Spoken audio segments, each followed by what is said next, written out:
కొడిమ్యాల శ్రీ లక్ష్మీ వెంకటేశ్వర స్వామి ఆలయంలో స్వామివారి జన్మ నక్షత్రం శ్రవణ నక్షత్రం సందర్భంగా ఉదయం స్వామివారికి సహస్రాభిషేకం నిర్వహించి భక్తులకు అన్నప్రసాద వితరణ చేయడం జరిగింది.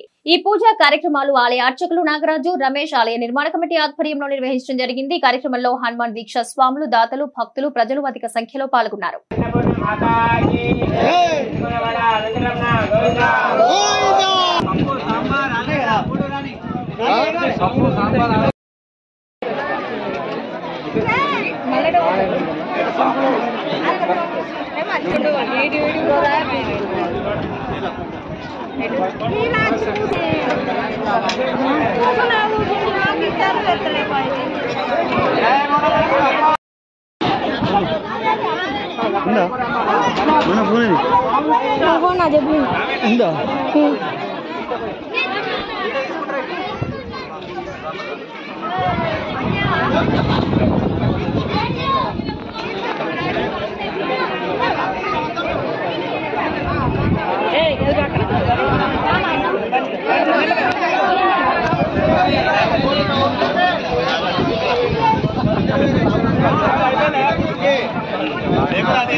సాంబార్